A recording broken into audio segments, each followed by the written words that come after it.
आज भी पूरे वर्ल्ड में जितने लूजर हैं उन सबके पास अपना फेलियर जस्टिफाई करने का कोई ना कोई बहाना जरूर होगा। ऐसे लोगों के मुंह से आपको कुछ ऐसी बातें सुनने को मिल जाएगी कि मुझे मौका नहीं मिला, घर में पढ़ाई का माहौल नहीं था, या भाग्य ने साथ नहीं दिया, या फिर ऐसी कोई और स्टेटमेंट सुनने को मिल जाए।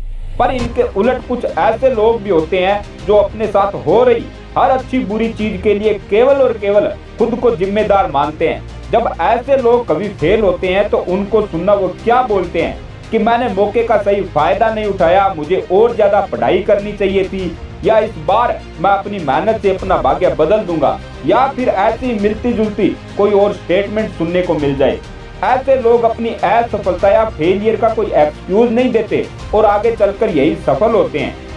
एक आदमी अंधा था पर उसने कभी अंधा होने का एक्सक्यूज नहीं दिया, और वही अंधे आदमी एरिक वैन मेमर थे जिन्होंने अंधे होने के बावजूद माउंट एवरेस्ट फतेह किया था। एक आदमी बहरा था पर कभी बहरे होने का एक्सक्यूज नहीं दिया, और वो बहरे आदमी लुडविग वॉन बीथोवेन थे जिन्होंने दुनिया की कुछ सबसे बेहतरीन म्यूजिक कंपोज की थी। एक आदमी गरीब था पर उसने कभी गरीब होने का एक्सक्यूज नहीं दिया, और वो गरीब आदमी धीरूभाई अंबानी थे जिन्होंने भारत की सबसे बड़ी कंपनी रिलायंस बना डाली। एक आदमी को उस कंपनी से निकाल दिया जिसे उसने अपने खून पसीने से खड़ा किया था, पर उसने कभी कंपनी से निकालने पर कोई एक्सक्यूज नहीं दिया। अपनी कंपनी से निकाले जाने वाले व्यक्ति स्टीव जॉब्स थे जिनको 1985 में एप्पल कंपनी से निकाल दिया गया, और 11 साल बाद 1996 में उन्हें फिर से कंपनी का सीईओ बना दिया गया। और आज एप्पल कंपनी क्या चीज है पूरी दुनिया जानती है। ऐसे ही एक लड़का जिसे बचपन में टीचर ने मंदबुद्धि कहकर स्कूल से निकाल दिया तो कभी मंदबुद्धि होने का एक्सक्यूज नहीं दिया, और वो बच्चा जिसे मंदबुद्धि कहकर स्कूल से निकाला वो कोई और नहीं बल्कि दुनिया के महानतम वैज्ञानिक अल्बर्ट आइंस्टीन थे, जिन्हें प्रकाश विद्युत उत्सर्जन की खोज के लिए 1921 में नोबेल प्राइज मिला।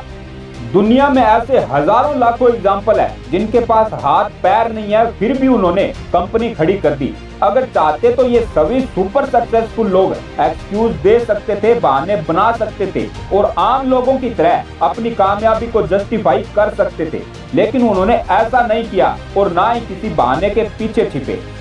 अब सवाल आता है कि उन्होंने सफलता हासिल कैसे की, क्योंकि वे मैदान में डटे रहे, उन्होंने कभी हार नहीं मानी, ना कोई बहाना बना के अपने काम या मैदान को छोड़ा, अपनी लगन और कठिन परिश्रम से अपने सपनों को साकार किया।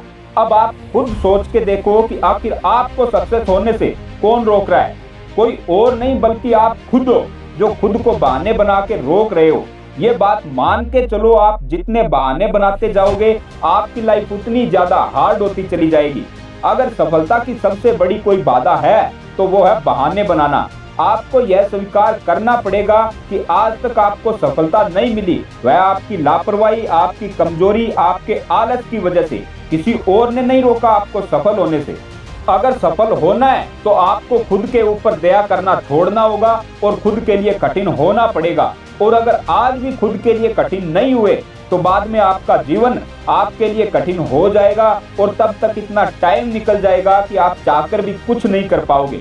इसलिए अब भी टाइम है, आपने जो भी फील्ड चुना है पूरा फोकस, पूरी मेहनत उसी पे रखो। दुनिया में ना जाने ऐसे कितने लोग हैं जो कठिन परिस्थिति, विपरीत परिस्थिति होने के बावजूद वो सफल हुए हैं, क्योंकि उनकी सफलता का कारण है कि उन्होंने अपनी परिस्थितियों को बदलने की बजाय अपने मन की स्थिति को बदला। और एक बात जरूर ध्यान में रखना, आपको सफल होने के लिए परिस्थिति को नहीं बल्कि आपको अपनी मन स्थिति को बदलने की जरूरत होती है। और जिसने एक बार अपनी मन स्थिति बदल ली तो समझो परिस्थिति अपने आप बदल जाएगी। अंत में एक बात आपसे जरूर पूछना चाहता हूँ कि आप कैसे इंसान हैं, एक्सक्यूज देने वाले या अपनी मेहनत से किस्मत को बदलने वाले? फैसला अब आपके हाथ में है। Wish you all the best.